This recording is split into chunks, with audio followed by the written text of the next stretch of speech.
On the next morning show, Everything you're about to see and hear is true. Real cops, real cases compiled from actual events. Police stories told by the cops who lived them and will remember them the rest of their lives.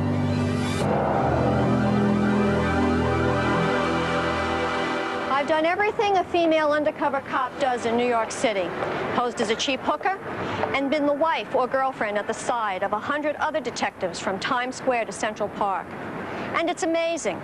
You watch maybe 3 or 4 million people go by in an afternoon. All those faces. And we always had pretty good success in picking out the bank robbers. One particular face I picked out of the crowd more than once.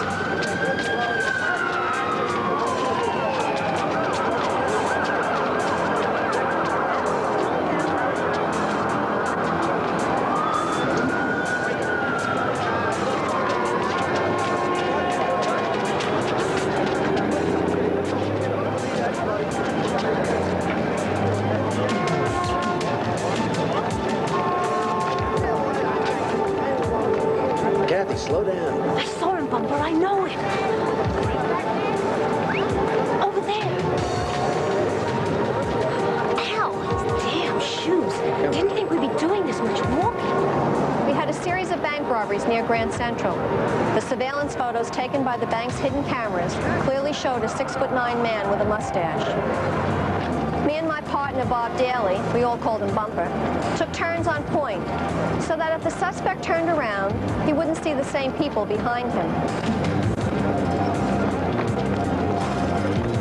We were hoping that he'd actually go into a bank and we could catch him in the act. Oh, shoot.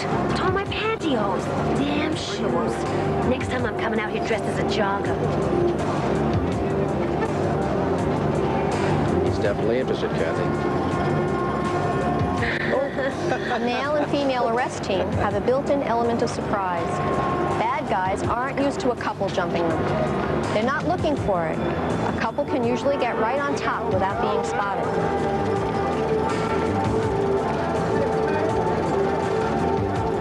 It was hard to keep up because he was 6'9".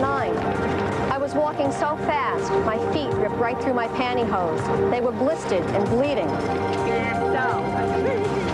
He's heading for the station. We knew this was our guy, and we had to take him before he got to the congestion of the terminal.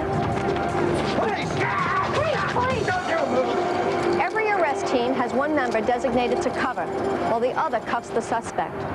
You know all your partner's moves, and he knows yours. When the bust goes down, you work together, like a well-oiled machine.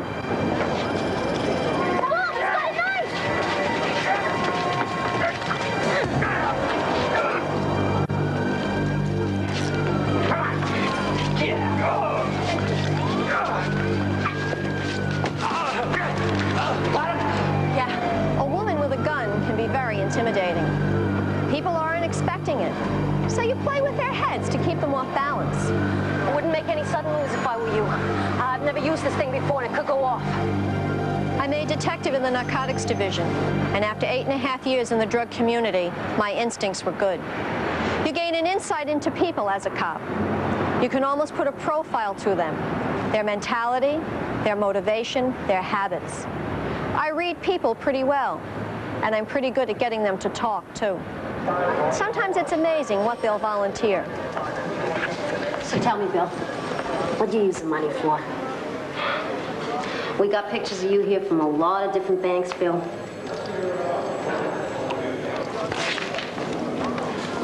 Come on. What do you use the money for? Drugs. Where'd you buy them? In Harlem. You know the address? Up around 142nd Street. Kind of new in town. Mr. Burke is from Oklahoma, Kathy. He's currently on unauthorized leave from Lawton State Penitentiary. Robbery. Couldn't resist a trip up to the Big Apple, huh, Bill? Well, tell you what. We're going to give you a free ticket back to Oklahoma. And in 3 to 5, when you finish your sentence, you can come back here for a few years as a guest of the state. Sound good? I wrote everything Breckner had told me down in my personal notes. You can't take the narc out of the cop just because you transfer him, or her. Whenever I made an arrest in the major case squad, I asked about narcotics. I had a love of children, and I saw myself as making their world better. I got a tremendous satisfaction from locking up drug dealers, and I was sure Breckner's information would help me do just that. Thank you. Next, please. Hi. This here's a grenade. Now you just give me all the money, or I'll blow up the bank.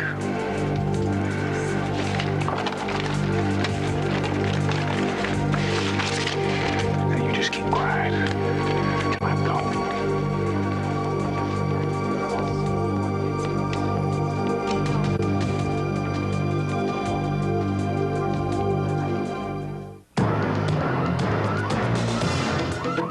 I'll never forget it.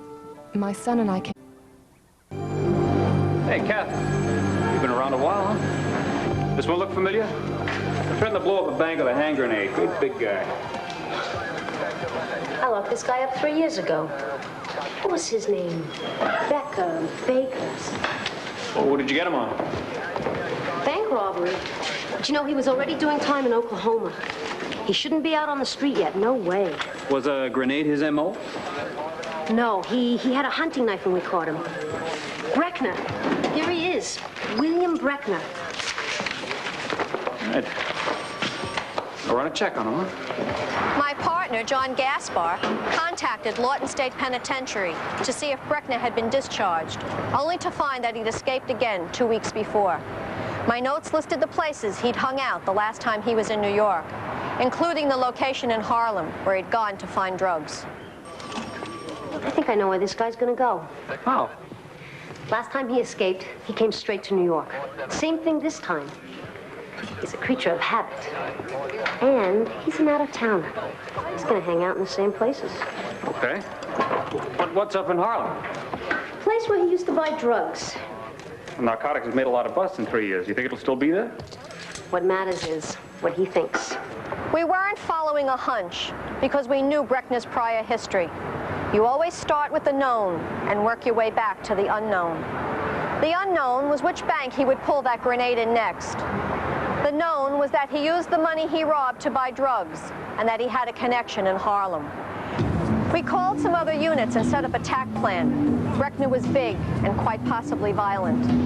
Officers were situated around the area while John and I went mobile because I would know Breckner on sight. The man didn't know New York. He'd go where he knew the drugs were good, Harlem. He wouldn't take the chance of being beat. That would be the mentality of someone like him. Spot him. We gotta get him in the car as soon as possible. Yeah, I know. You don't take chances in an environment like this because the crowd would group together against you. Harlem was hot, and here we were the bad guys. Breckner could also have a gun or that grenade with him. John, that was him. Spot us? I don't think so. Let's run around here. Come up on him from behind. We didn't know who the other guy was, or if it was his neighborhood. For that matter, he could have been a junkie or a bank robber, too. When you don't know the relationship between the players and the environment, you have to be very swift in what you do. We had to hit him hard and fast, get in and get out quick.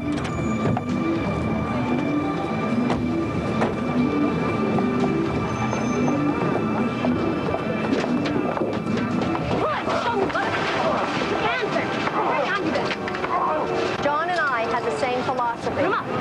Whatever had to be done, you did it. You took the risks without thinking about them.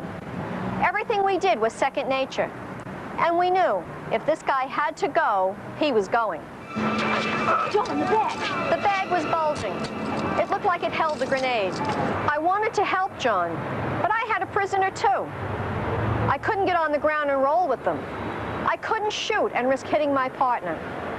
My only option was to step on Breckner's hand.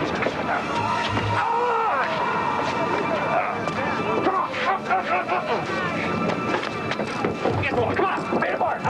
Take it off. Back. And fine. said it works. He's dirty, John.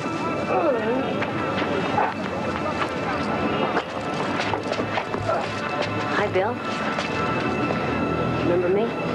God, not you again. I thought you'd know better than to come back to New York.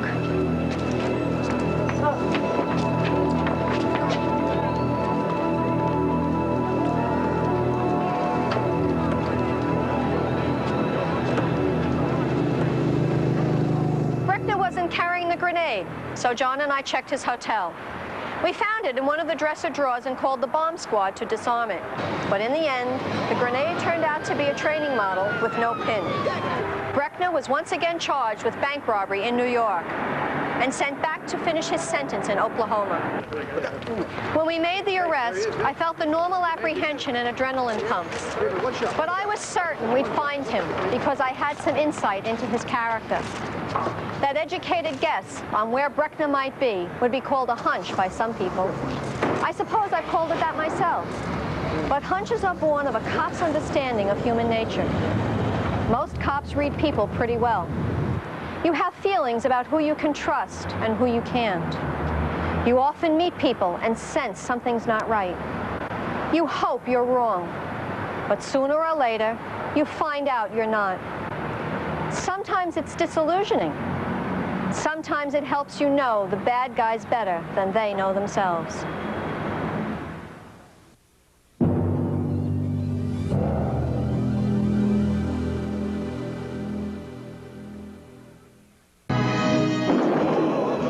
Calls you get when someone sees a strange car drive through their neighborhood. So they call us and we go talk to them. That's what this one was looking like at first, a simple go-see on a car. I was 23 and been on the Tallahassee Police Force for 6 months, but only been working without a training officer for 2 months. It was just after 7 a.m. In fact, it was the first call of the day. Available unit in Zone 3. We have a suspicious vehicle parked behind the laundromat at Lake Bradford Road and Lake Avenue. 519 Tallahassee. I'm just down the road on Lake. 519 Laundry Parking Lot. Check on a silver gray Chevrolet, 3 males, 2 black, 1 white. Car has out-of-state plates. Caller says they're hanging around, could be looking to break in. 10-4. 519, are you probationary? Yes, ma'am. 524 Tallahassee. I'll back the kid up. The officer backing me up was Ernest Ponce de Leon. Everyone called him Ponce. I didn't know him that well outside the force. We didn't move in the same circles. He was older and a lot more experienced officer than I. It sounded like a nothing call, but I was still glad to have a guy like him behind me. I was fresh out of training and didn't have a lot of experience yet. As I pulled in, I saw the front of the Chevy and stopped before they could see me. This is one of the tactics they teach us. You just appear when they don't expect you, to kind of show up without warning. They drill a lot of this stuff into you when you're in training. You don't think it's going to be very valuable, but it is. 519 1097.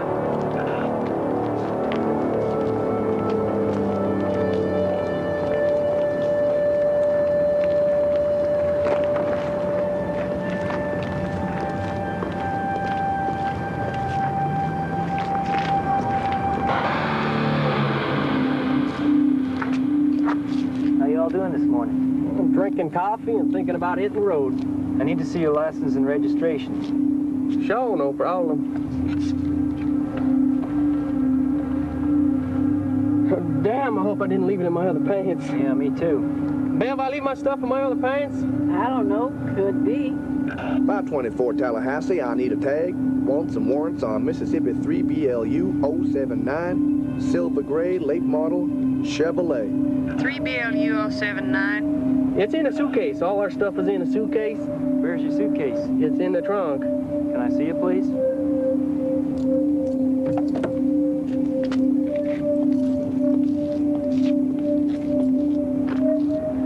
You guys all stay in Tallahassee last night? Yeah, motel up the road.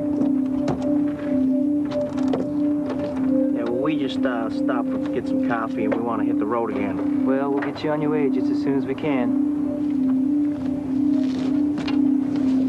No, I can't find it. Somebody else put it in there for you? Bev, You know where suitcase got her ID in it? I think it's in my vanity case.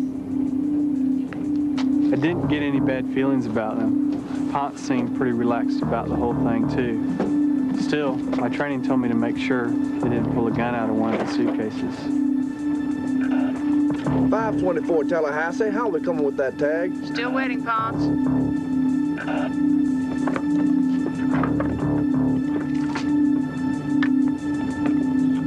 I know it's in here somewhere. Then, something made me look up. When I was going for the corner, I could feel the heat and the muzzle blast on the back of my neck. I was an inexperienced law officer, but my adrenaline was pumping. My first instinct was fight or flight, because I immediately sought cover at the corner of the building. When I got there, I thought, well, they shot at Ponce, they shot at me. They accidentally shot their girlfriend. And these guys are not getting away. I can't let them get away. 524, vehicle is stolen. Occupants believed to be escaped convicts. Armed and extremely dangerous. Approach with caution. I didn't hear anything. It's a lot like tunnel vision, only with your hearing. Well, I had big-time tunnel vision. The guns sounded like cap guns. There was no time reference at all. Time had stopped. I saw the guy who I thought shot Ponce behind the car, so I aimed at what I could see.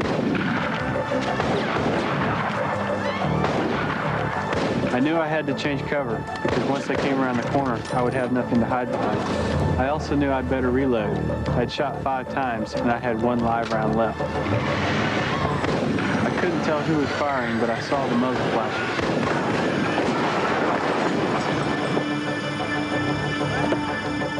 Come on!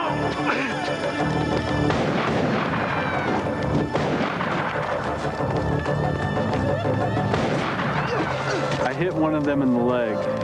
It might sound like a good shot, but it didn't stop him. 1024. I repeat, 1024. 1 officer down. 1 officer under fire. What is your location, 519? Lake Avenue and Lake Bradford Road. I need backup and an ambulance.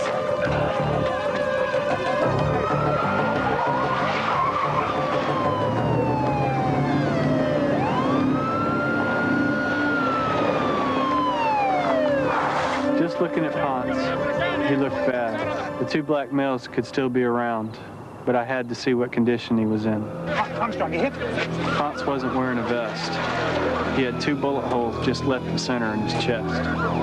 He wasn't breathing, and I was shaking too much to tell if he had a pulse or not. But I knew he was dead.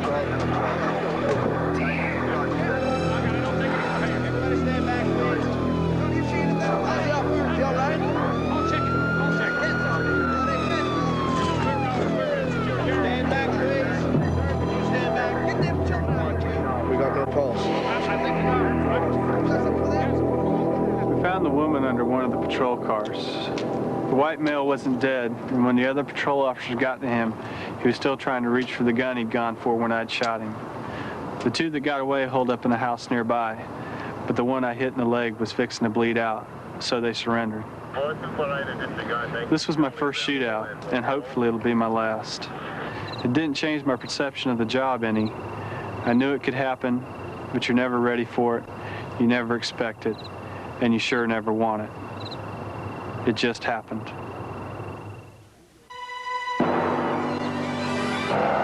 We'll be right back with more Top Cops.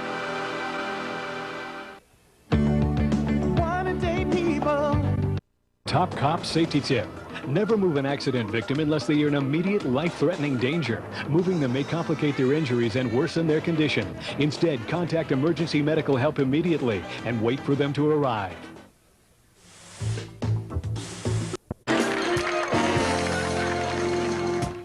Mighty Mike. Easy-to-swallow pill.